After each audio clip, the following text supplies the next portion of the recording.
কেইদিনমান আগতে পুলিচৰ ৰিজাল্ট দিলে, গ্ৰেড 3 ৰিজাল্ট দিলে, গ্ৰেড 4ৰ ৰিজাল্ট দিলে।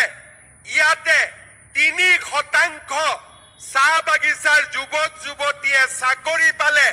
নৱেম্বৰ মাহত মই গুৱাহাটীত মাতি আনি সকলোকে এপইণ্টমেণ্ট লেটাৰ দিম আৰু সিদিনাখন চাহ বাগিচাৰ ল'ৰা ছোৱালীয়ে আৰু বেছি পঢ়া শুনা কৰিবলৈ ইচ্ছা প্ৰকাশ কৰিব, আগবাঢ়ি যাব বিচাৰে।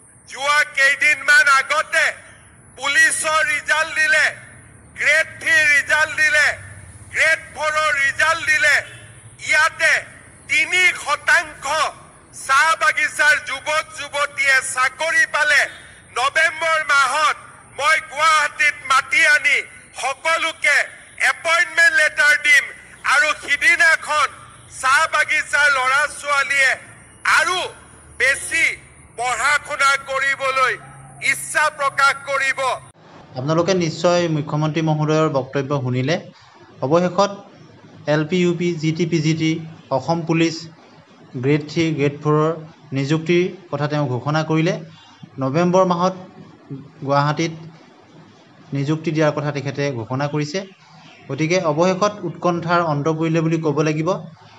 যিসকল প্ৰাৰ্থী ইতিমধ্যে নিৰ্বাচিত হৈছে তেওঁলোক সকলোলৈকে আমি শুভেচ্ছা জ্ঞাপন কৰিছোঁ আৰু আগন্তুক যি GT PGTৰ ফলাফল ঘোষণা হ'বলগীয়া আছে অহাকালিলৈ আৰু তাৰপিছত LP UPৰ আছে। গতিকে সকলোলৈকে আমি যিসকল প্ৰাৰ্থী তেওঁলোক নিৰ্বাচিত হৈছে বা হ'ব তেওঁলোকক অভিনন্দন জ্ঞাপন কৰিছোঁ আৰু অৱশেষত অপেক্ষাৰ যেন অন্ত পৰিল আৰু মুখ্যমন্ত্ৰী মহোদয়ে তেওঁ ঘোষণা কৰিলে যে আগন্তুক নৱেম্বৰ মাহত এই বৃহৎ